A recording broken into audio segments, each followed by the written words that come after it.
Bookstore. Thank you for joining us tonight for our virtual event with author Sarah James. And we'll give everybody just a few minutes to kind of get online, whether they're joining us here in Earmeet or if they're joining us live on Facebook or YouTube. So there's lots of different ways to catch us tonight.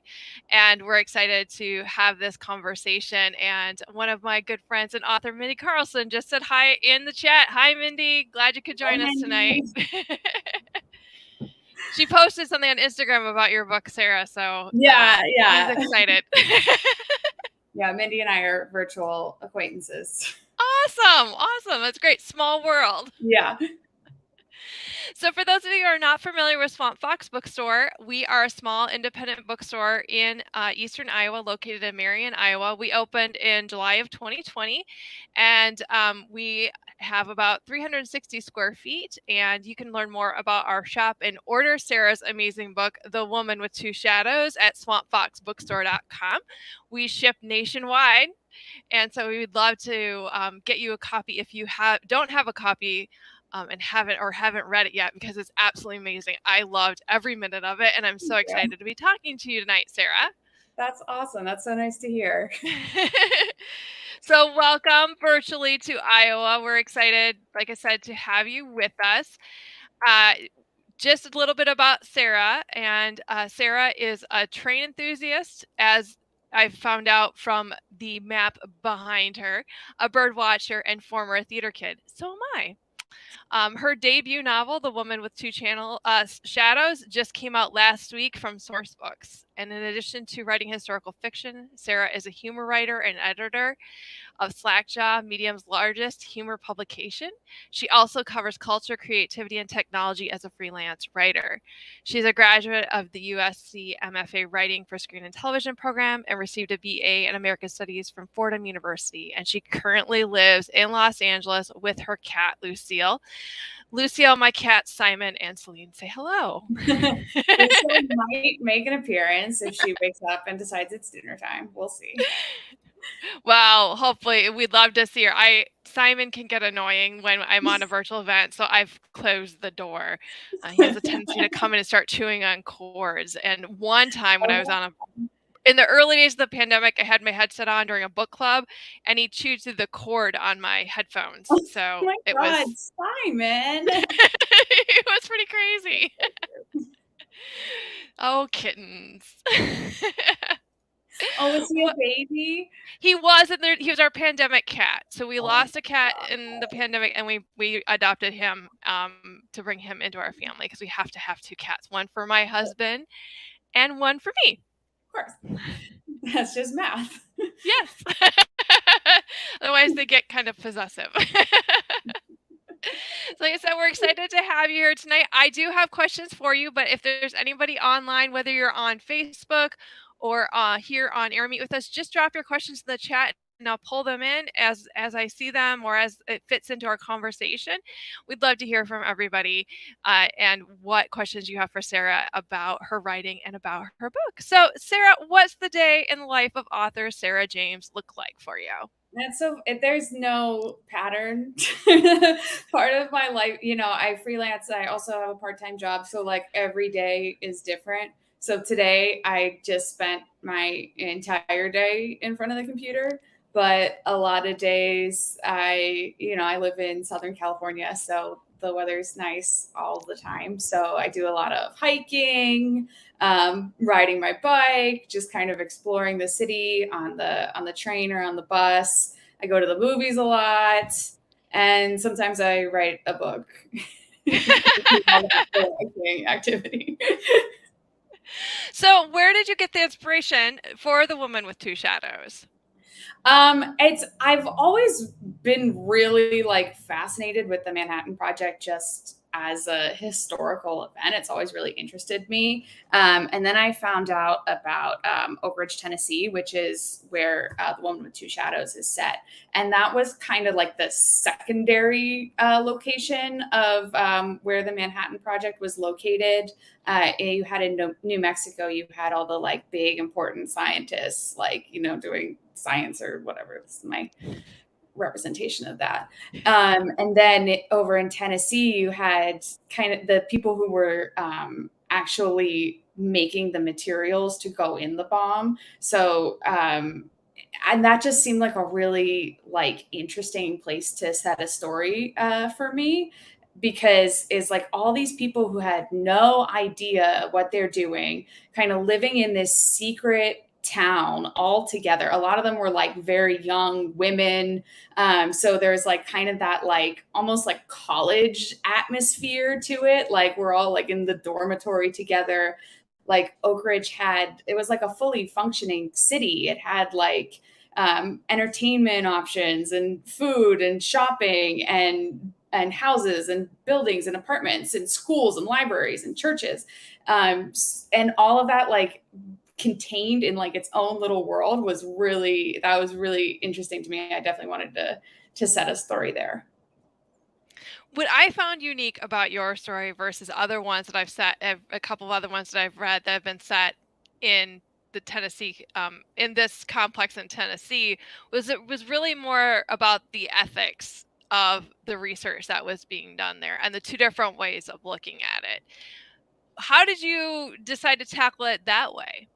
Yeah, that was like definitely when I was, I've been in a way like researching the Manhattan Project and researching this book for like a decade now. And that was like something that really like initially fascinated me about it was there's one scientist who was working on it who described like after the Trinity test, everyone was celebrating and was so excited, except for one scientist who was like, we just made something really awful, and everyone just kind of forgot that that's what they were doing in the process of this like really kind of exciting scientific undertaking where like they weren't sure if it was going to work, if they would be able to do it. And that was just something that was really interesting to me, the way that these people that we think of as like some of the smartest people, in the world at that time, were able to like just completely ignore something so fundamental to what they were doing. And that's kind of what I wanted to explore in terms of like the protagonists have like similar journeys that they go on, both like in terms of large scale about like what they're doing in Tennessee, and then on the small, like on a smaller, way more personal scale as well. Yeah, there were things I learned that I don't know that were covered in other books, and I don't want to spoil it for anybody that hasn't read it. So, Yeah, yeah, I think I know what you're talking about, and yeah. so how did you first learn about Oak Ridge and the research they were doing there? Was this just something you found Oh just god, from your normal that's research, or so long ago. I don't even know if I could answer that question. I would have had to be like in, like freshman year of college or like high school. I'm just like, I've always been like a big history nerd. So I'm sure I was just like, my father is really interested in World War II. He always had like the History Channel on when I was growing up. So I'm sure I just like, it just absorbed into my brain somehow. I know how that goes. Something just sticks with you, and you're like, I've got to go down this rabbit I've hole got to and go find down out that more. rabbit hole. Yeah. Yeah, exactly. Yeah, I just finished another book that comes out from Source Books in October that it was similar to a World War II book that the author was watching something on TV and that led her down this rabbit hole that Yeah, inspired her yeah, to write her book. It was pretty amazing. So, yeah. and it's what I find is so interesting about World War II. There's so many stories that haven't been told, and that somebody can always find some new aspect to tell about it. So, this being the ethical side of the research being done on the atom bomb was very unique to me as a reader. Yeah, I'm really glad you said that, because like I had one person like describe it as like talking like a woman's story like in World War II. And like yes, it is that, but I feel like that's not really what I was like, I feel like there's better books if that's what you want. But yeah, that the ethical side of it is Mhm. definitely, I think, what I was interested in. So, what inspires you to write the most? You're a freelance writer, Yeah. so you write a lot of different types of writing, lots of different types of articles. Obviously, a book. What where do you get your inspiration, and when I did you know mean, you wanted to be a writer? oh, well, that's like just, it's just something I've always done. I feel like I can't, like people ask that like, "Oh, what what inspired you to be a writer? And I'm like, I don't know, because it's just like from the earliest that I can remember, I was writing things. Like I can't remember a time when I wasn't writing things to like tell you what started the transition.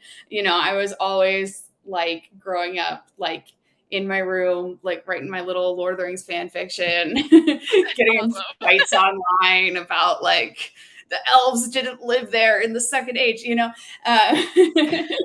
So that's just like always been a part of my life. And as for like what inspires me, I feel like I'm really interested in like ethical questions. I think like that's like my second book. There's a lot of like exploring like how do we like treat our friends, and like what the packing and unpacking like cruelty within some of the people that we're the closest to in the world. Those kind of questions really fascinate me, and putting them within characters and then like exploring and having different characters have different reactions is it's just really fun. And actually, Alberta has a question. She says she loved your book and she wanted to know when your next book is your next book coming out next year, and what will it be about? Can you tell us a little bit Sure. more? I think it's coming out next year, but I don't like have an exact date or anything. But I think the goal is like a like summer of next year, like this one. It's called Last Night at the Hollywood Canteen. I don't know if I'm supposed to say that. Maybe I'm not. I don't know. And it's set in World War II in Hollywood. There was a thing called the Hollywood Canteen, which was started by Betty Davis and John Garfield, and they had like dancing and all these like celebrities and stars to dance with servicemen who were like visiting, or like not visiting, that's the wrong word, having like their time off in Los Angeles. And a murder happens there, and that's the the plot of the book, I guess. Exciting. So, I obviously, since you live in the LA area, did you get to Yeah, do some research, or as you I like of did. locales? I did. And I also got to go. I think you mentioned I'm a USC alum. USC has an incredible, like, special collection of like film archives. And I got to go look through the, personal effects of all these old film stars. And that was really fun. Oh, cool. I'm Yeah. totally jealous. I'm an old Yeah. Hollywood fan, so I'm It excited to was hear this one so set fun. in old Hollywood. I wasn't like, and it's so funny. I wasn't like really an old Hollywood fan going into it. I just kind of learned about the canteen. I was like, that's a cool thing that feels like a cool setting for a book that I'd never heard of before. And I was like, yeah, what if I wrote a book there? And then in the process of researching it, I just fell in love with the old Hollywood. But we can talk about all that in a year. Yeah, let's talk about that in a year. So tell us a little bit about your publishing journey for as a novelist, because that's Yeah. probably very different from your work as a freelance writer. How long, you said you'd been researching this particular book for a decade, and Yeah, basically. Yeah, I mean, when I was an undergrad, I wrote a play set in Oak Ridge. Literally nothing but the setting is the same from the play to this book. But I did a lot of research at that point, and then kind of had it all like marinating in my brain for many, many years. When I went to graduate school in 2015, like your first semester at USC, they like have you kind of like write a screenplay really, really fast. And I still like wanted to do something else set in that world. So I wrote a screenplay there that eventually turned into this book. After I graduated from USC and I did not get a job like a lot of my classmates did, I was like, well, I'm gonna, take things into my own hands, and I'm gonna write a book. I'm not gonna wait for Hollywood to employ me. I don't need anybody to write a book. So so I guess it was fueled by spite. So I wrote like a first draft of the book in like 2017 or so, revised it for about a year, then went and pitched to agents. I had no like connections with the publishing industry, so I was just cold querying agents, signed with my agent, and then we did another round of revisions, and then we went out with the book to try to sell it like February of 2020. And then So it didn't sell right away. So it was about 11 months. And then we sold it to Source Books. And I, wish it could have gone a little faster, but I'm so grateful it ended up at Source Books because I feel like my editor is like absolutely the right person to work on this book with me. So it all worked out. that's amazing. That's a great. Whenever he says, well, in February or March of 2020, and I was like, yep. We remember that. Yep. So I heard you mention Lord of the Rings, so I'm guessing Yeah. you like science fiction and fantasy. Do you have a favorite author in that genre? I like Lord of the Rings and I like Star Trek The Next Generation.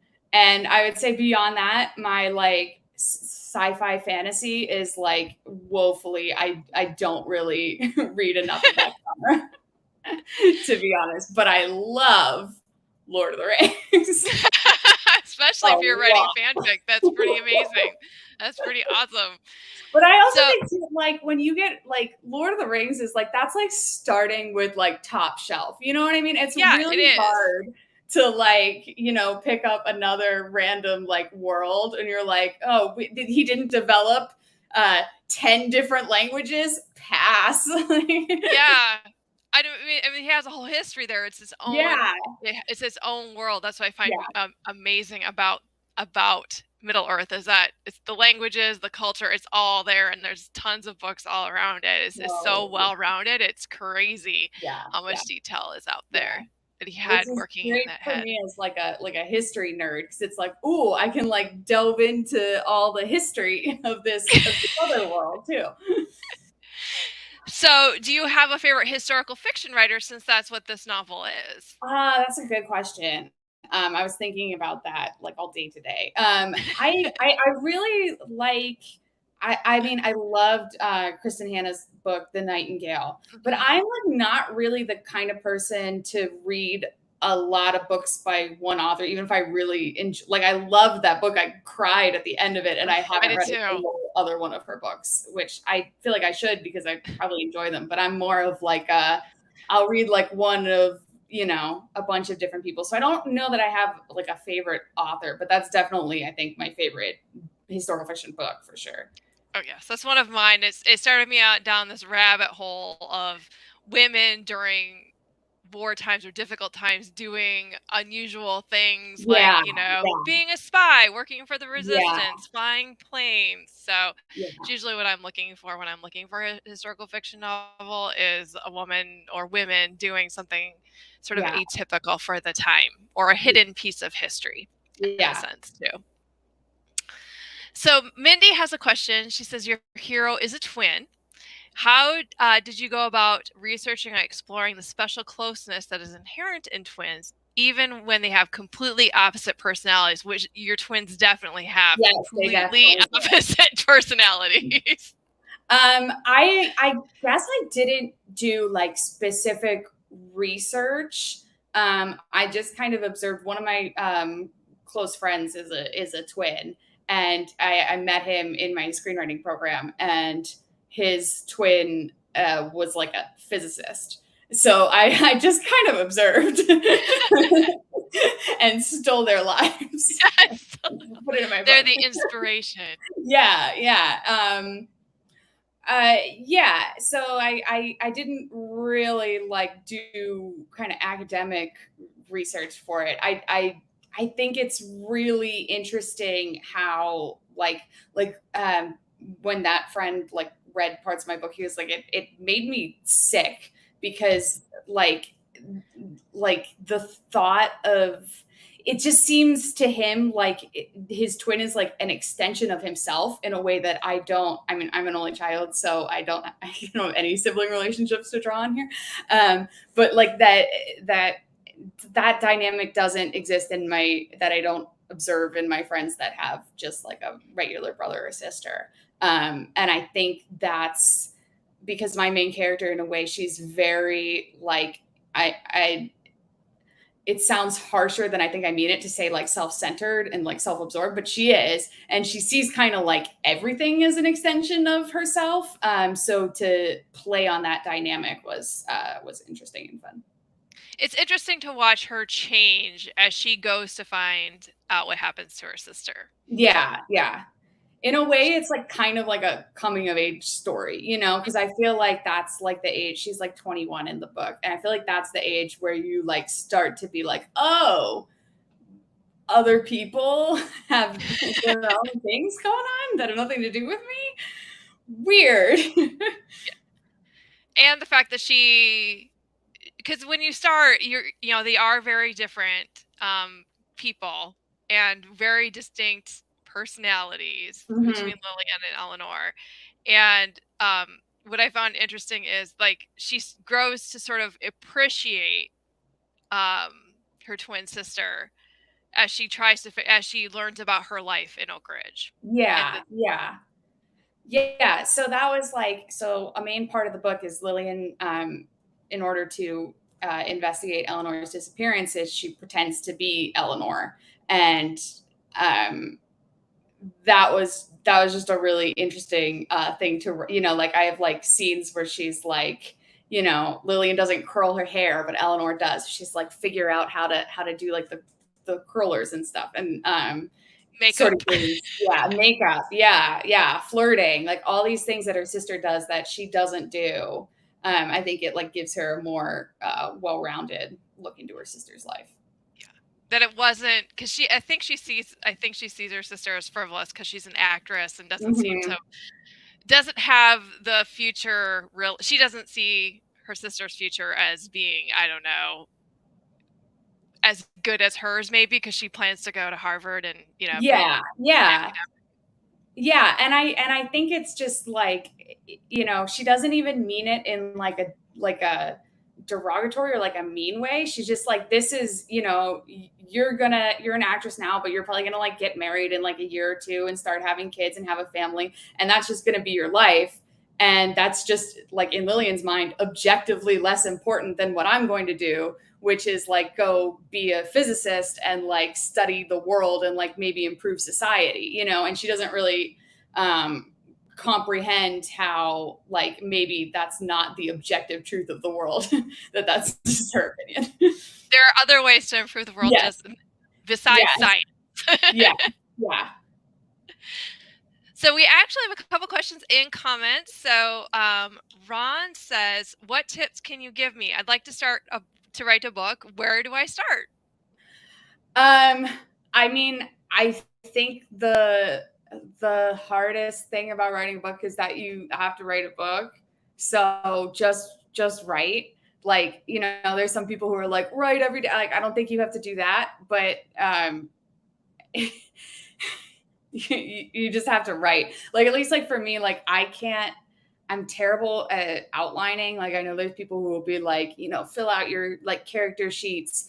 I think it's definitely helpful to have like a larger question that you're interested in exploring, because when you get stuck, you can kind of like come back to that question and that will help you get unstuck. Like, what's the, you know, smaller version of my bigger question?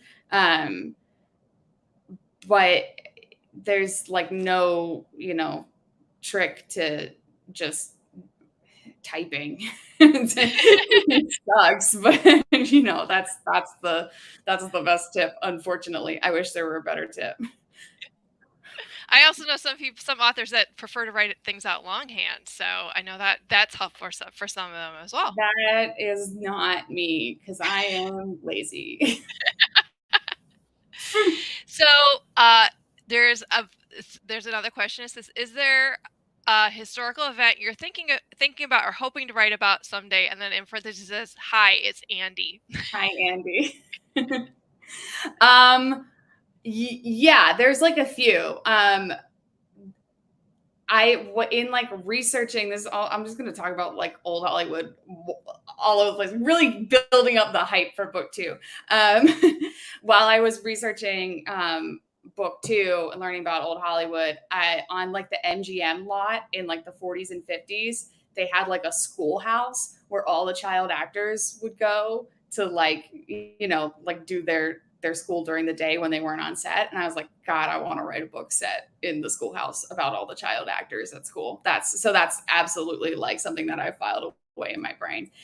And I want to write a book about the opening, like the process of building the train from New Jersey into New York Penn Station, because like that was like a huge undertaking. I think that's really interesting, but I don't really have a plot for that one. That's me just like wanting to talk about a train for like 90,000 words.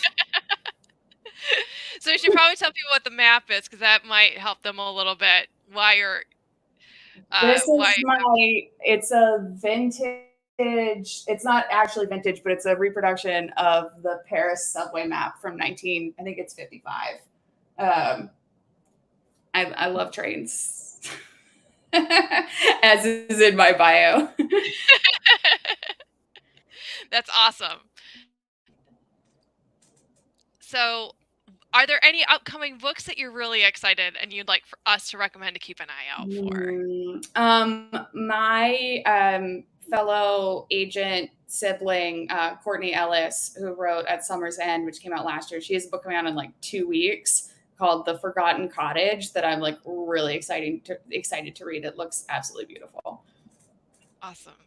I haven't heard about that one. I'm going to have to do research after this. I always like. It's yeah, it sounds like it's like everything that I want from like it's like historical fiction, like woman comes back to a cottage and learns family secrets, and I'm like, yes, give it to me. Oh, That's I like like those kind of books. I'm a huge fan of Kate Morton. She's the queen yeah, of family secrets. family secrets, yes.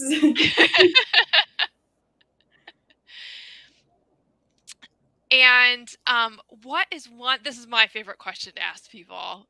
Is what is one thing you wish people would ask you about? And maybe I already have technically. I don't know. And what would you like to share about that?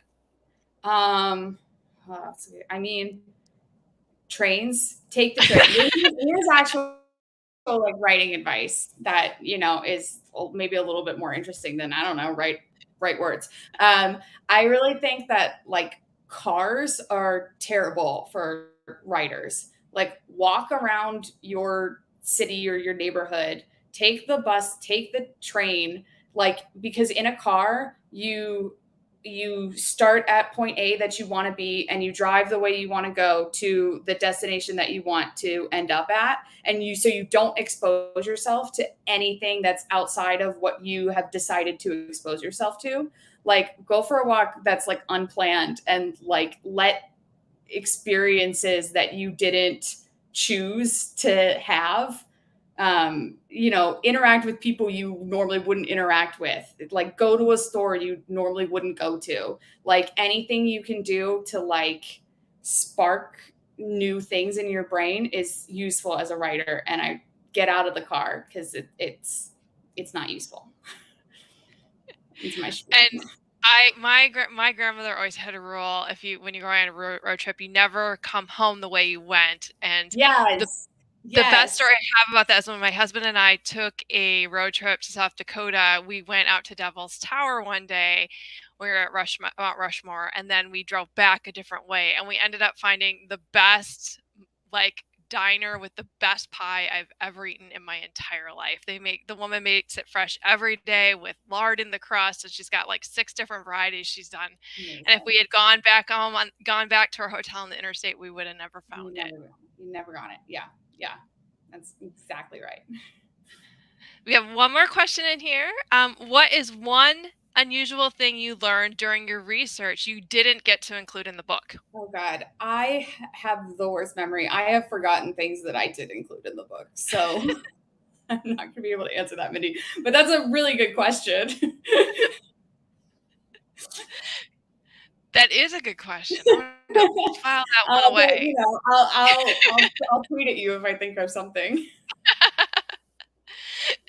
Do we have any other questions from the audience, whether they're on Facebook or here in Air Meet with us? We'd love to have those questions coming through to us when we're enjoying this conversation with Sarah. What With the new book that you're coming out with, are you gonna did you get to do research on any like famous actors or actresses from that era? Um, yeah. I don't know how much I want to say. Oh, that's fine. And did you find um, anything fun in the archives? Because I know um, when Redis Pettis talked about her book Fountain of Silence, she said because went to the hotel where that's set, and they have like she got to see like stuff from like Ava Gardner and like Frank Sinatra that was like in their archives, like yeah. vouchers they signed and stuff like that. So did you see anything cool in the I would archives when you say the did best research? thing was like going through like correspondence and letters because you'd just be like flipping through a stack of Christmas cards and it'd be like Merry Christmas from like Judy Garland. It's like what? That's so cool. And I was not allowed to like take pictures of stuff, but I did like I stuck a picture of that. What, I probably would have too. how am I gonna take a picture of that? Like, come on. Don't tell us. You don't think about Hollywood stars sending Christmas cards to their other famous people. It's Right, just doesn't right. seem It's so like, mundane. yeah. Well, is there anything else about the book or about writing that you'd like to share with us before we sort of wrap up for the evening? um, I don't really have it. I'm so like having a book come out is exhausting. Like totally brain dead. Like I don't remember what's in here. I think it's good. It's been fun. That's awesome. There's actually a couple more questions that popped up. So Brad says, I went to college with your wonderful parents. The Oh, fact that's that nice. you are amazing is no accident. How have your amazing parents reacted to your desire to be an author and support you as you have traveled your journey to being a published author? Good question, They Brad. have been very supportive. Maybe like too supportive. Like they could be like a little less supportive. They give you like more material, you know. um, I hope they're not watching. um, um, how they supported you as you've traveled your journey to being public? Yeah, they've just been very supportive. Like they read the book. They told me they liked it. They paid my rent. They when I was too broke. They yeah they're just always there for me, and I definitely would not be here without them. And I'm glad you got to know them in college when they smoked more pot than they currently. And Melanie says, have you thought about what actors would play the parts in the movie version of your book? It's so like that's such an interesting question. I don't have like the kind of brain that like I have a very like auditory brain, so like I can hear like who I would want to learn, like what their voices sound like, but I have no like visual reference. It's really funny when I was writing like very early drafts of this book, and I showed them to my writers group. My friend was like, um, it's really good, but I think you need to like describe what the characters look like. And I was like, oh yeah, that's like a thing you do when you're like writing a book is like say like, oh, he had brown hair or whatever. So I really don't have any you know, great suggestions. If you have any, let me know. Or if represent anyone, please get in touch. I'm open to any suggestions. I spoke with an author a couple weeks ago, and she had done some work in screenwriting before, and so she had said it's a very different writing screenwriting versus writing a book, and so we had asked her something similar there, and she said she would like if her book was adapted, would she do the screenplay since she has that experience? She said probably not, because she likes to be able to put as much description as possible, and when you're a screenwriter, a lot of that you're relying on the other people working on the film to infuse that into the story. For sure. My master's degree is in screenwriting, and I absolutely would want to write this. I have the opposite response. I love like writing dialogue is probably my favorite thing to do. And in fact, there's like some scenes in here that are like pretty identical in terms of the dialogue to that original draft of the screenplay I wrote like 7 years ago. That's cool. Just because like I had it the way that I wanted it to sound, but I have no idea like how much of that like translates to like a reader. So that's something that's really interesting to me. Because it's just the rhythms and the Mhm. way things sound is so like important to me as a writer. I have no idea how that comes across. I thought it read beautifully, so That's I good didn't have to hear. any I problem with wasn't that at fishing, but all. thank you. I'll take it. Andrea asks, do you have soundtracks for your books? I'm sure there's a great one for book 2, but I'm definitely curious about the current book. Andrea like is a good friend of mine and I'm sure has seen all my Instagram. There's a lot of music like in book 2, like way more than I expected when I set out to write it. Turns out like in the 40s they loved like classical music, like just a lot of music.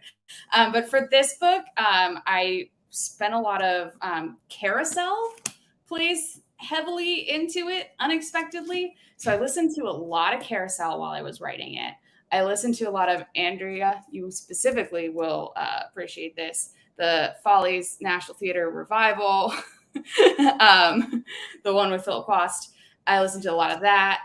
I listened to a lot of Tchaikovsky actually. Like while I was writing this one, there's a really like great story that like some people say it's true and some people say it's not actually true.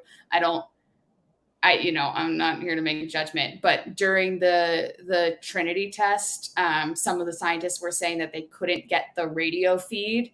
They were just picking up like a local broadcast of Tchaikovsky's Serenade for Strings, and that was like coming through as the Trinity test was happening. So I um, did use that in the book, and I kind of like framed a lot of there's like some thematic Tchaikovsky going on. It's Ooh. everyone's favorite answer, right? Thematic Tchaikovsky. So Mindy said, since the way the dialogue sounds is so important, how much say did you get or insist on or get on the audiobook narrator? I was not given any say in the audiobook narrator. Not, I mean, she did a wonderful job, the person that they did get, but I had no say on it. I'm very vain, so I would have liked to read it myself just because that would be fun for me, and then maybe I'd get money to do it. But I was not given an option. Maybe the next book you can Maybe the float next book. that idea that you want to narrate the book. I hear it's a lot of work. I feel like it's the kind of thing I say I would want to do, and then the second I like sat down and I was like, okay, time to do it, I'd be like, oh, this is a hard pass. So one of the authors I follow on Twitter, Mary Robinette Quall, she does narrate her own books, and during the pandemic, they actually recorded her recording one of her books so people could That's cool. understand the process of That's narrating a really book, and it cool. was like 50 hours of content. So it is I quite heard intense. I heard on a podcast that I listened to, somebody was like saying they had recorded narration for an audiobook and they had to like sit with like a pillow over their lap because they had like something spicy for lunch and their stomach was rumbling. It's like that's wild. They could hear that. Wow. But I will say, Mindy, what I did insist on a lot is I was very protective of my punctuation. I feel like all writers kind of are, but like the punctuation in the dialogue, I had a lot of like back and forth with the copy editor who would be like, "This isn't grammatically correct punctuation," and I would be like, "I literally don't care." So that is a place where I put my foot down.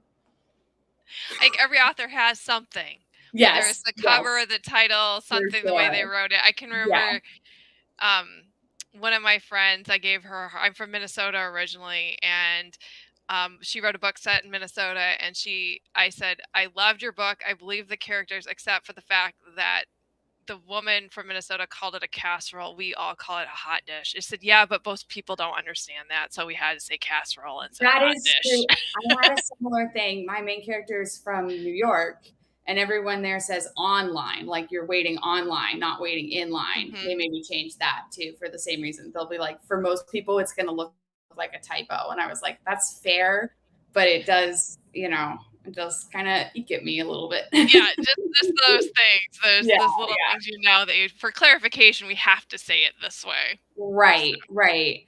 It is like an interesting thing about historical fiction, that because like I think I didn't really set out to like be a historical fiction writer. This was just like the idea that I had that I wanted to write for my first book. Um, and I'm like learning a lot about the process of writing historical fiction now that I've done two of them.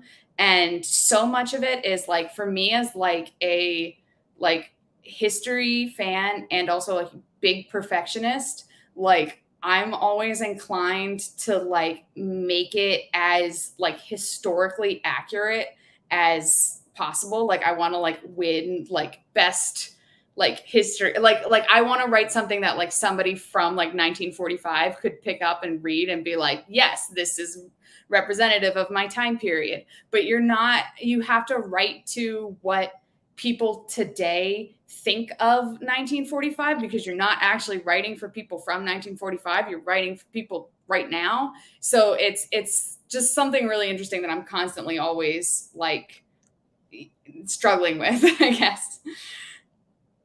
yeah, I had never thought of it that way. Yeah, I can see that.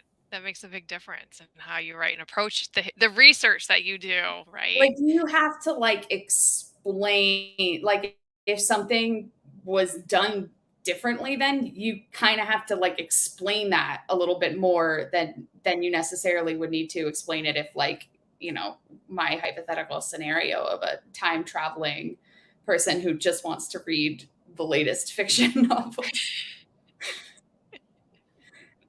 I read a time travel book, as I love time travel, and they had time traveled back to a few days before the stock market crashed in the 1920 or 9 or Yeah. 1930, Right. and I discovered that the main character wanted to go get some toilet paper, and that hadn't been invented technically yet. So that was like I was like, oh, I always think that stuff is always around, but Always, for yeah. a good Yeah. cup of coffee, like that wasn't always around either. That's the other thing about writing historical fiction is like literally every like two sentences you have to like Google like did like, and you get in your head a little bit because like stuff you'll be like, I know that this existed, but I'll still be like, did they have towels in 1945? Because like all of a sudden you're like, wait a second. Wait a second, did they? If I you think ever read Codename Verity by Elizabeth Wine, and if you haven't, you should, because if you like The Nightingale, you'll okay. like that one. When you get to the author's note, she said one of the biggest things that she found out when she was researching was that the ballpoint pen was invented during World War II, and so a ballpoint pen plays a big part in her story and how it gets passed from character to character. But she was so excited because that meant she could include this like little this Yeah. thing that we are all familiar with, but it was a relatively new tool during that time and was Yeah. crucial in so many ways to pilots. And I was like, wow, what a cool fact that I didn't even notice it in the book. And then like as I've gone back and reread the book over the years, I picked up on it this thing, second or third time I read it. So those Yeah. are the cool things you find out too, like, oh, that was invented during this time or came to be during this time, and I can include it. And then if you miss something, everyone who reads your book will tell you about it. Yes, they will. That's what They I've learned. definitely will. Are there any last minute questions out there? Because we're getting close to wrapping up our time here with Sarah. I want to make sure everybody has a chance to ask their questions. Um, I have some last questions, my rapid fire questions I like to ask because I'm a huge fan of Inside the Actors Studio. So I just have some fun little questions I ask at the end. And I know that you've already answered this, but maybe you want to answer something different because I know Oh, it can sure. change from the minute to minute because it does for Oh, me. yeah. What is your favorite book? My favorite book. Oh God. I mean, I guess I really love Tana French. I feel like Oh, yeah. that's, I choose any of them. I love them all. That's like the one author that I like. I read every single one, every single one. Yeah, in like a Must bet. day. Awesome. What profession other than yours, and I know you have you're a freelance writer, you're a novelist, Yeah. you have a part-time job working in transportation. So what profession other than the many things you already do would you like to attempt? I would like to I feel like I never seriously thought that I could like be an actor, but I would if I could go back in time, I think I'd like to like actually try. I think I like didn't try cuz I didn't want to fail at it. But, now it seems like too exhausting to try to like, I don't know, like audition for stuff. But when I had the energy to do that, I wish I'd like put a little more effort into it. Well, always I we have some great local community theater. So maybe check out some community theater in That's your true. Yeah, area. yeah, You might be able to help out. You might be able to dip your toe back into yeah, that water a little bit when you have the time. yeah. Are you a coffee drinker or a tea drinker? Or I both? drink both. I drink both, but definitely like more central to my identity is coffee. I have to have coffee every single morning. And I saw like a tip, like a life hack the other day that was like, I get up, start my coffee, and like then I go like work out. And then when I'm done working out, my coffee's right. I'm like, I'm no, like I don't. How do you do anything until you've had the coffee? That's a useless tip for Um, me. my husband gave me a coffee mug that I won't share on live stream because there is a swear word in it and I don't want to offend anybody, but it does say something about reading on it. So he hit me spot on the nose today because Yeah. I love coffee, I love reading. So I was very happy for that new Yeah. coffee mug.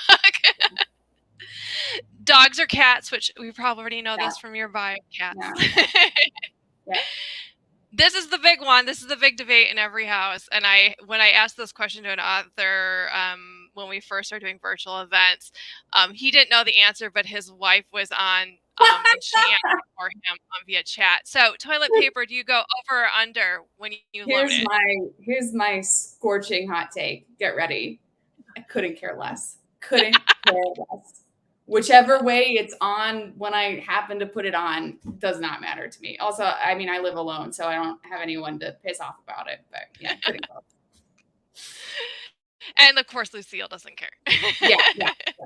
No, she just she just poops freely.